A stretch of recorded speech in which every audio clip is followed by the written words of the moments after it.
Hello, welcome back to another video. Today is going to be part 2 of the Strat build. So what we're going to do now is strip all this down and get it ready for paint.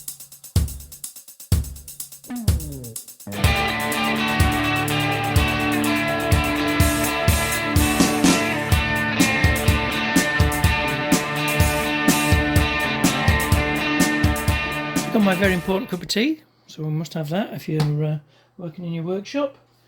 The guitar here on the bench, just on my little homemade neck stand here. So first thing first, I think I'm going to take these strings off. So I know a lot of people just cut the strings off and throw them away, but I'll probably just take these off. They seem to be in pretty good condition, and I may keep them for maybe the relic to all worn in. I may keep them for that. So I'll whip all these off, and then we'll start taking the main electrics and components off. I'll take all the tuning pegs off as well, so I can actually sand this, because I may paint this top of the neck as well. I haven't decided whether I'm going to paint it or leave it plain, but I have got a little sticker that's got to go on there, which I made. That's the name of the actual guy whose guitar I'm building it for. So that's going to go on the actual headstock. I may just paint a little bit of silver metal flake on there, just subtly, just give it a little bit of extra finish.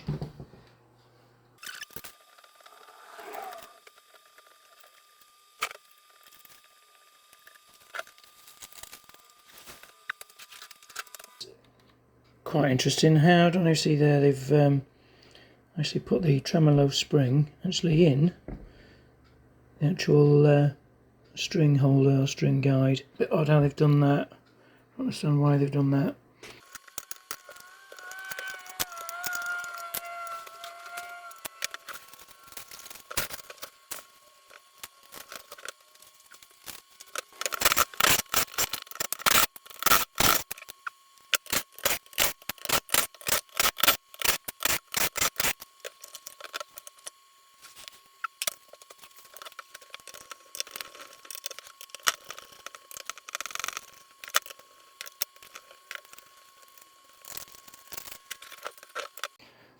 Okay, so we're all stripped apart, and that's got a nice big number 3 in there. That was a big W. So I don't know what that is really for. It's a swimming pool cut out. I think it's solid wood. Seems to be. No ply, doesn't look like ply. It's quite nice. Just got the strap pegs to take off, and then we can start prepping that, probably first with something like a 180 to give it a really good key and a flat. We'll do it with a block, and then we're going to get some epoxy primer on there and let that set and dry before we get the silver base coat on there, before we do the metal flake. As for the neck, again, like I said before, I'm really impressed with this neck. It's got a really nice sort of patina to it, a few little marks and scratches in it, but I quite like the look of that. I was really impressed with it out of the box. Fret ends are really nicely dressed. Probably do a little bit of a clean up and maybe a bit of a polish. Definitely needs a clean on the actual fretboard. That is absolutely filthy. The nut is probably a generic plastic nut, but I'll probably just put some graphite in that just to help it stay in tune. Trees are not too bad, and the tuners, like I said before, got that vintage look, and they seem to stay in tune. It stayed in tune for the last week in the workshop, and the temperature goes up and down all the time in here, and they stayed in tune quite nicely, so I think I'm going to keep those. But I'm going to take all this apart just so I can sand all this off, and then I'll do some little bit of airbrushing on there with some metal flake and things just to tidy it up a bit. Is that a crack? It's not a crack there, is it? No, it don't go through. Must be a relief.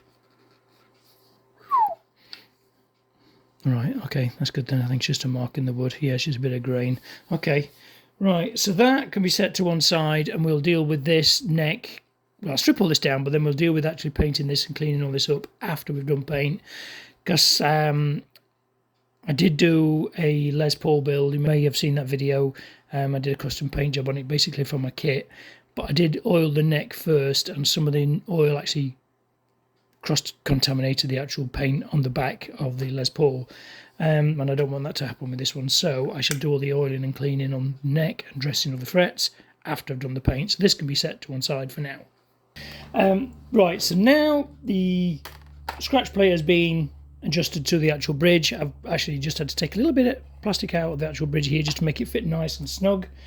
So I'm going to sand that at the same time. I'm also going to paint the rear cover as well.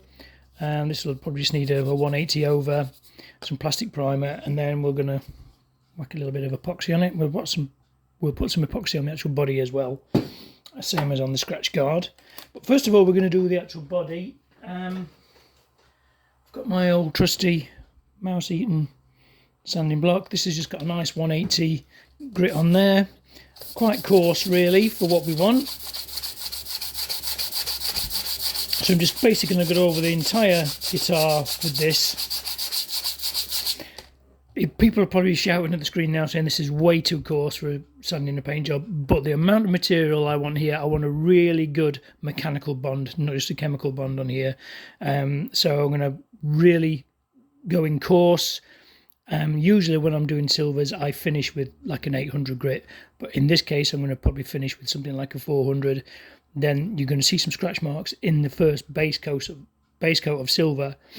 But when I put the metal flake over the top, it's going to hide all that completely. Flat all this all over. It's really nice and flat. Make sure there's no shiny bits. Don't want any shiny bits at all. And go all around the edges, all in between here. I know this is all covered, but I don't want any peel back or anything like that with the lacquer.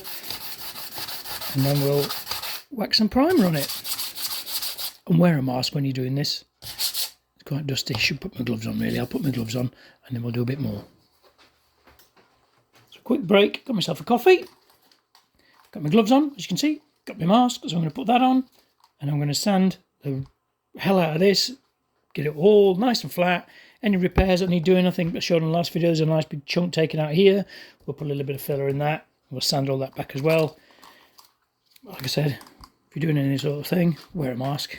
You don't know what sort of paint's on here. Just be careful.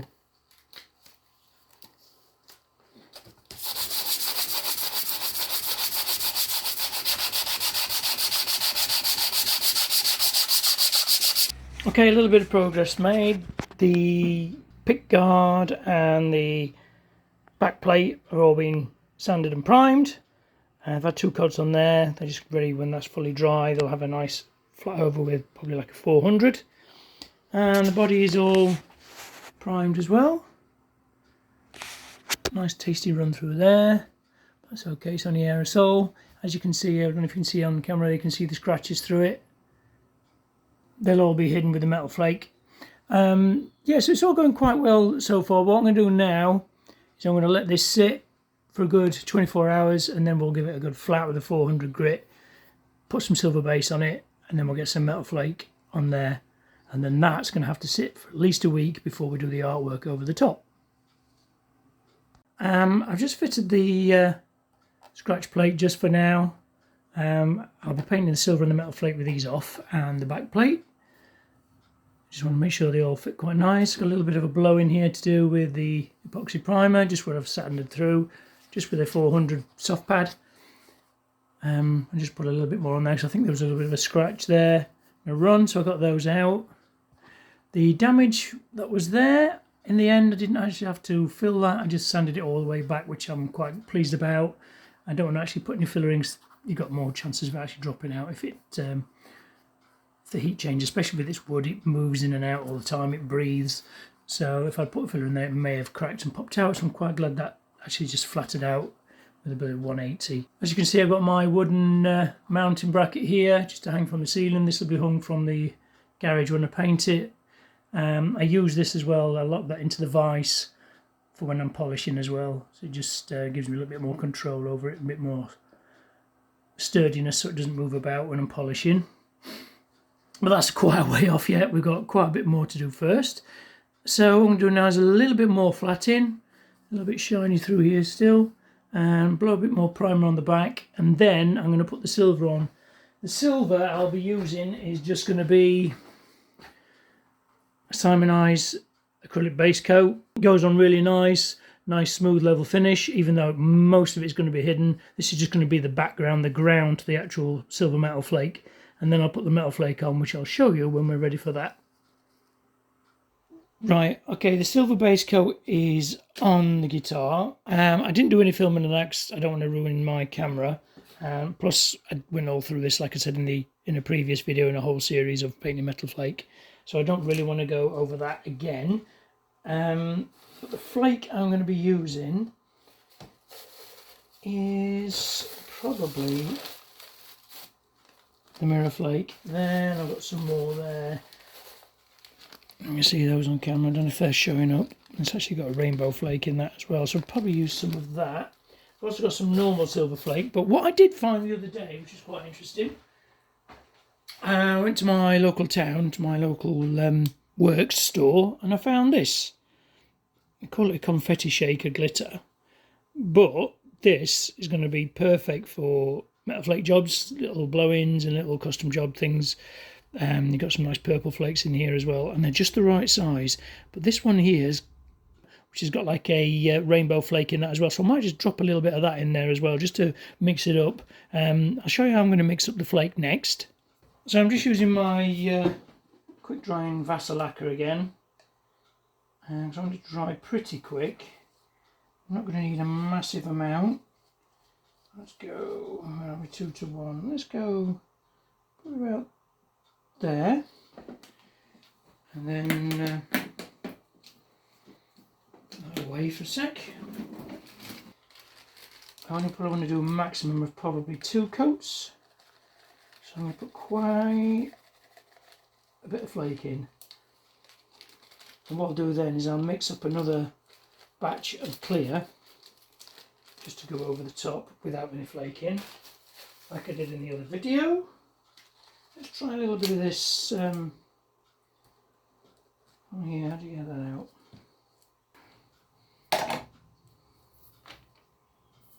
Oh shit. Don't do what I do and break the bottom of the bottle. Sparkly. I'll whack a little bit more air in to really make it nice and glittery. As you can see, it gets absolutely everywhere.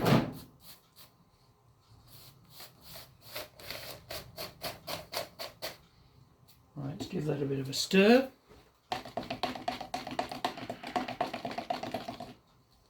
As you can see, look at that, lovely. So what I'm going to do, I'm going to get the compressor on before I put the hardener in, which I'm going to put in a minute, and then I can just go out into the garage and get it painted. Right, as you can probably hear in the background, the compressor is now coming up to pressure. I'm going to whack a little bit of that in. No thinners. It's not quite thick. Doesn't matter about flowing out because you're going to get lots of peel in there anyway. Can't put a filter in with it.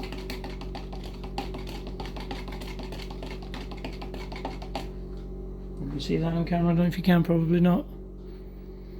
A bit closer. Right.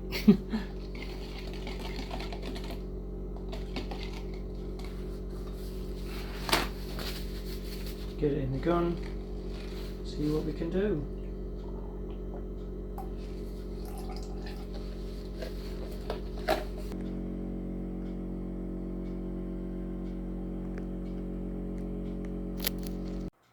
Right, so that's the metal flake on, and for some reason, oh, you can see it a little bit, the camera just does not do it justice. You just see it there. There you go. There you go. Look, a little bit of flake. There's loads of mirror flake in there, but this is all going to have to be completely flattened back. I may put some lacquer over the top first, another couple of coats, get it really nice and flat. But if it flats out nicely, it's got 2 coats on there over the top of the 2 coats of lacquer with the metal flake in. So if that flats out nicely, I might just go on straight on top of the artwork. If not, I'm going to put some more clear on it, and then we'll do the artwork and the candy, which is probably going to take about another week or so, drying times. It's not actually doing the actual artwork and painting it. Look at that. See? Look, look. So when this is all flat, because it is quite peely now, and quite speckly because of the metal flake. The metal flake's not laying flat. But when it's all flat completely and it's got loads of clear on it, it's going to really sparkle. But I don't, for some reason this camera just does not pick it up. It's very occasionally. Okay, so I'm going to leave this now, probably for around a week or so, and then we'll come back and we'll do the artwork and the airbrushing, and then we're going to whack more clear on it, and then we're going to leave that for another week or so, and then we're going to flat it, polish it, build it all back up, and go from there. Okay, so I think that's going to be it for this video. It's just going to be drying time now, so it's probably going to be about a week or so. It's nearly dry anyway, so I use my fast clear. But I want to really let it go really nice and hard before I do any flatting, etc., before we lay the artwork out. And it's just in here now in the workshop, where it's nice and warm, so it should get dry quite quickly. If you want to see the rest of this build, make sure you subscribe to the channel and hit the notification bell as well. And I'll see you in the next video.